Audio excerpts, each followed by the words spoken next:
ஆண்டவர்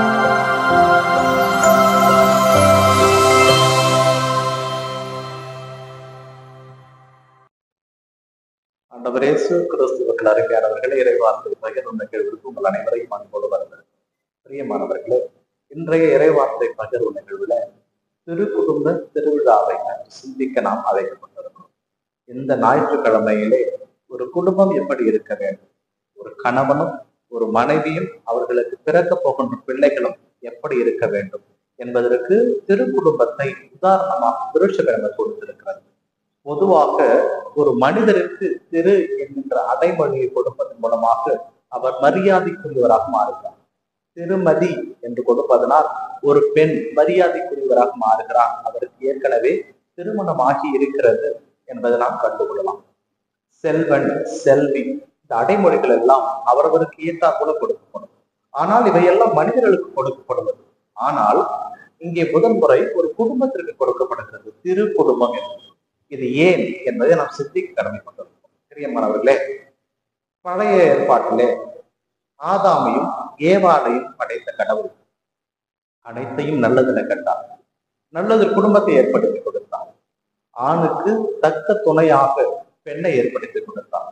ஆண்டவர் ஒரு நல்ல குடும்பத்தை ஏற்படுத்தி கொடுத்தார். அவர்களுக்கு காயின் என்ற ஒரு மகனும் ஆபில் என்ற மகனும் அதன் பிறகு மகன்கள் பிறந்ததாகவும் தொடக்கமுடைய நாம் வாசிக்கலாம். ஒரு குடும்பத்தை கடவுள் எப்படி கட்டமைக்கிறார்? ஒரு தனியாக ஒரு மனிதன் வாழ்வது நல்லதல்ல, அவனுக்கு துணை வேண்டும் என்று கடவுளால் ஏற்படுத்தப்பட்டது இந்த திருக்குடும்பம்.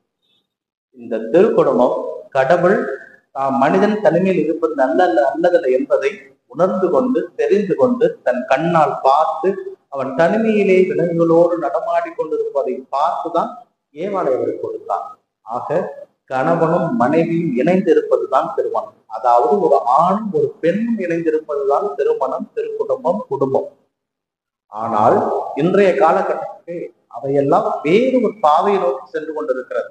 அதையெல்லாம் பற்றி கவலைப்படுவதற்கு நாம் அவர்களைப் போல இருப்பது என்பதுதான் கடினம். ஆனால் கடவுளுக்குரியவர்களாக நாம் இருக்க வேண்டும், அதை மனதில் கொள்ள வேண்டும். இந்த திருக்குடும்பத்தை உதாரணமாக திருச்சபையிடம் கொடுக்கிறது என்றால் ஆணும் பெண்ணும் இணைந்ததுதான் குடும்பம் என்பதை நாம் மனதில் எடுத்துக் கொள்ள வேண்டும். கலாச்சாரமும் காலமும் மாறிக்கொண்டிருக்கிறது, அறிவியல் மாறிக்கொண்டிருக்கிறது, அனைத்தும் மாறிக்கொண்டிருக்கிறது என்பதற்காக நாம் இயல்பாக செய்வதையே மாற்றி செய்துவிட முடியாது. வாயால் உண்ணுகின்ற உணவை காதால் உண்ணுவிட முடியாது. காதால் கேட்கின்ற வார்த்தையை கண்ணால் கேட்க முடியாது. அதற்கும் ஒரு பாதை, அதற்கின்ற ஒரு செயல்பாடு இருக்கிறது. அதற்காக காலம் மாறிவிட்டது என்பதற்காக எதையும் மாற்றிவிட முடியாது. பிரியமானவர்களே, இன்றைய நாள்களிலே திருக்குடும்பத்தை பற்றி நாம் அறிந்து கொள்ள கடமைப்பட்டிருக்கிறோம். ஒரு குடும்பம் என்பது ஒரு ஆணும் ஒரு பெண்ணுமாக இருந்தது என்று நாம் பார்த்திருக்கிறோம். இதை விபிலிய நோக்கோடு நாம் பார்க்க கடமைப்பட்டிருக்கிறோம். அதனால்தான் இன்றைய முதல் வாசகம் அண்ணா எல்கானா குடும்பத்தை பற்றி சிந்திக்க திருச்சபை நமக்கு அழைப்பு விடுகிறது. முதல் வாசகத்திலே அண்ணா பல காலமாக ஆண்டவரிடம் அழுது புலம்பி சாமுவேலை பெற்றெடுப்பான்.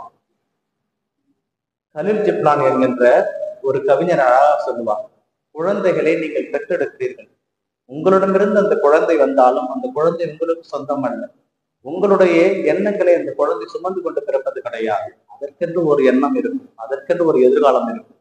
அதனால் குழந்தை உங்களிடமிருந்து பிறந்தாலும் அது கடவுளுக்குரியது என்று சொல்லி இருப்பார். அதைதான் அண்ணாவுடைய வாழ்க்கையில் நாம் பார்க்கலாம். அண்ணா தான் அந்த குழந்தையை பெற்றிருந்தாலும் கடவுளிடம் நான் கேட்டேன், அவர் கொடுத்தார், அதனால் சாமுவேல் என்று பெயரிட்டு கடவுளுக்கு அர்ப்பணித்திருக்கிறார். ஏனென்றால் கடவுளிடம் அண்ணா கொடுத்த வாக்கு, ஆண்டவரே நீ என் குறைகளை போக்கும் வண்ணம், என் அவமானங்களை துடைக்கும் வண்ணம் அந்த குழந்தையை நான் உமக்கே கையளிக்கிறேன் என்று ஆண்டவரிடம் கேட்டார். அந்த வாக்கை அண்ணா நிறைவேற்றினார். அண்ணாவுடைய அந்த வாக்குதான் எல்கானா அண்ணாவுடைய குடும்பத்தை கடவுளுக்குரியதாக மாற்றியது. பிரியமானவர்களே, இன்றைய நற்செய்தி வாசகத்திலே அன்னை மரியாவின் யோசேப்பை பற்றி பார்க்கிறோம். அங்கே அவர்களுக்கு பிறந்த அந்த குழந்தை, தூயாவின் வழியாக அன்னை மரியாவுக்கு பிறந்த குழந்தை யோசேப்பு வளர்ப்பு தந்தையாக இருந்த குடும்பத்தை செம்மையாக நடத்தி வந்தார்.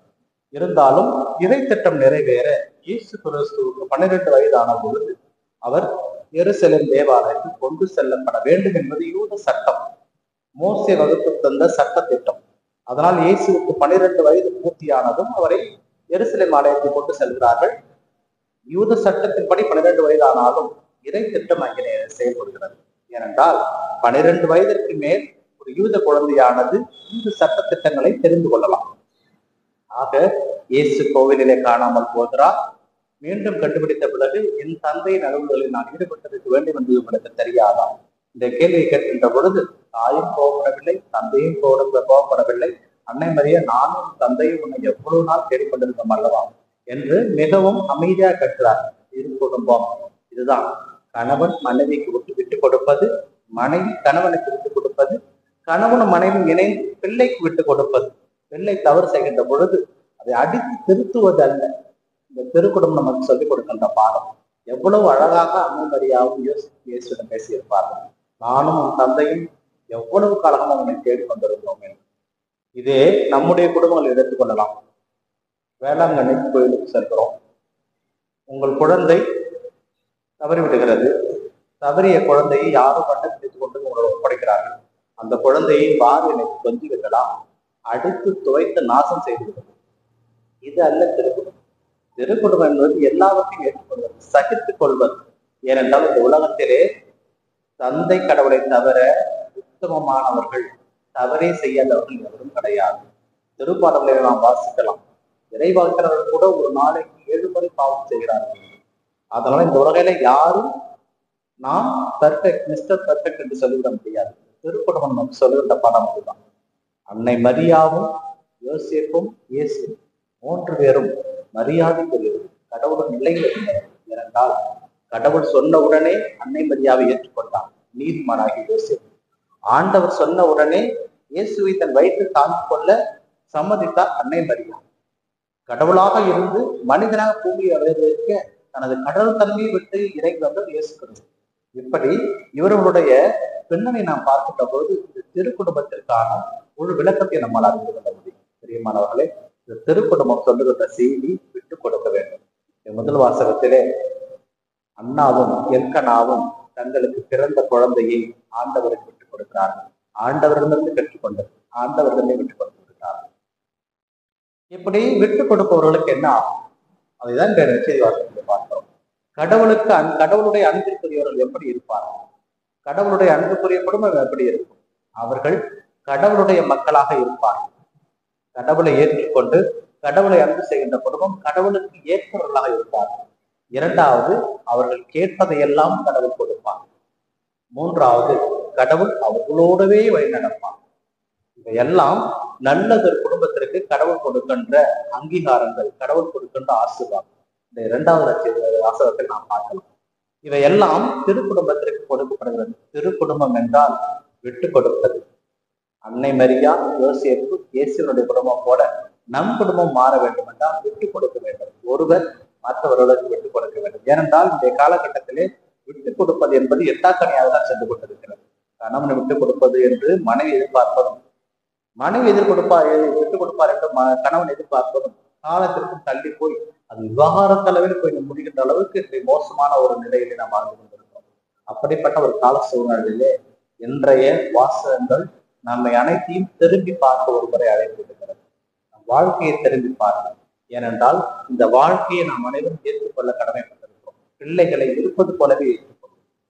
அவரிடமிருந்து எதையும் நாம் திணிக்க வேண்டாம். அவர்களுக்கு என்ன வருமோ அவற்றை அவர்கள் செய்யட்டும். ஏனென்றால் இன்றைய ஒரு காலகட்டத்திலே ஒரு குழந்தை பிறக்கின்ற பொழுது அதனுடைய எண்ணம் என்ன என்று அறியாமல் இவன் டாக்டர் ஆக வேண்டும், இவன் என்ஜினியர் ஆக வேண்டும், இவன் பைலட் ஆக வேண்டும், இவன் ஆசிரியர் ஆக வேண்டும் என்று நாமே முடிவெடுத்து கொடுக்கிறோம். அந்த குழந்தையினுடைய எண்ணம் என்ன? அந்த குழந்தையுடைய எண்ணத்துக்கு நாம் வளர விடுவது கிடையாது. இன்றைய காலகட்டத்திலே நாம் தான் அந்த குழந்தையுடைய எண்ணத்தை மாற்றிக் கொண்டிருக்கிறோம். ஆனால் இயேசு கிறிஸ்து தன்னுடைய எண்ணத்திலே தெளிவாக இருந்தார். நான் என் தந்தையின் அலுவலில் ஈடுபட்டு இருக்க வேண்டும் என்று எனக்கு தெரியாது. இதுதான் திருக்குடும்பம். அந்த குழந்தையினுடைய விருப்பத்திற்கு ஏற்ப தாயும் தந்தையை விட்டுக் கொடுத்தார்கள். இறை திருவள்ளும் அதுதான். அதை தான் நாம் பிள்ளைகளிடமிருந்து நாம் எதிர்பார்க்க வேண்டும். நாம் பிள்ளைகள் இப்படிதான் ஆக வேண்டும், இப்படிதான் அவர் மாற வேண்டும் என்று எதிர்பார்த்து காத்திருப்போமானால் அந்த குழந்தையினுடைய எதிர்காலத்தை நாம் கிடைத்துவதை நாமும் ஏற்படியாக இருக்கும். பிரியமானவர்களே, திருக்குடும்பம் என்கின்ற போர்வையிலே பல வேளைகளிலே பிள்ளைகளை ஆலயத்திற்கு கொண்டு வந்து அமர வைத்து ஆலய செயல்பாடுகளை அனைத்தையும் ஈடுபடுத்திவிட்டு மீண்டும் அவர்களுக்கு ஓய்வு கொடுக்காமல் டியூஷனுக்கு அனுப்பிவிட்டு மீண்டும் அவர்களுக்கு ஓய்வு கொடுக்காமல் ஹோம்ஒர்க்கை செய்துவிட்டு மீண்டும் அவர்களுக்கு ஓய்வு கொடுக்காமல் போய் அறையிலே படுத்து என்று இப்படி இந்த வளர்ப்பு தேவை கிடையாது. கடவுளுக்கு நீங்கள் கொடுத்திருக்க வாக்குறுதி நிறைவேற்ற வேண்டும். உங்கள் பிள்ளைகளை கிறிஸ்துவ நெறியிலே வளர்க்க வேண்டும். அது போதும். ஏனென்றால் அண்ணா கடவுள் கொடுத்த வாக்குறுதியை நிறைவேற்றினார். யோசேப்பு கடவுளுக்கு கொடுத்த வாக்கை நிறைவேற்றினார். அன்னை மரியா கடவுளுக்கு கொடுத்த வாக்கை நிறைவேற்றினார். இயேசு கிறிஸ்து தன் தந்தையிடம் கொடுத்த வாக்கை நிறைவேற்றினார். நாமும் நம்முடைய திருமணத்தின் போது, உங்களுடைய திருமணத்தின் போது நீங்கள் கொடுத்த வாக்குறுதியை நீங்கள் நினைக்க கடமைப்பட்டிருக்கிறீர்கள். ஓலை எழுதியிருந்த பொழுது உங்களுடைய பிள்ளைகளை கிறிஸ்துவ நெறியில் வளர்த்தீர்களா என்று கேட்ட பொழுது ஆம் வளர்க்கும் என்று சொல்லியிருப்பீர்கள். திருமணத்தின் போது இன்பத்திலும் துன்பத்திலும் உடல்நலத்திலும் நோயிலும் நான் உனக்கு பிரமாணிக்கமாக இருந்து என் வாழ்நாளெல்லாம் உன்னை நேசிக்கவும் மதிக்கவும் வாக்களிக்கிறேன் என்கின்ற அந்த வாக்குறுதியை நிறைவேற்றுவேன். இதை நிறைவேற்றினாலே நம் அனைவரும் கடவுளுக்குரிய குடும்பமாக வாழ முடியும். திருக்குடும்பம் என்பது கணவனும் மனைவி பிள்ளையும் இணைந்து வாழ்வது. ஆணும் ஆணும் அல்ல, பெண்ணும் பெண்ணும் அல்ல. இது கடவுளுடைய சித்தாந்தத்துக்கு எதிரானது. ஆகையால் முடிந்தவரை கடவுளுக்குரிய மக்களாக நாம் வாழ முயற்சி செய்வோம். திருக்குடும்பத்தினுடைய ஆசீர்வாதம் நமக்கு வேண்டும் என்றால் கடவுளுடைய வார்த்தையை நமதாக்கிக் கொள்வோம். கடவுளுடைய வார்த்தையை நமதாக்கிக் கொண்டால் கடவுளுடைய ஆசீர்வாதம் நம்மோடு தரும். திருக்கின்ற பாலன் உங்களை நிறைவாக ஆசீர்வதிப்பாராக. இந்த நாள் உங்களுக்கு இணைய நாளாக இறைவன் என்று வார்த்தை தருவாராக. ஆமென்.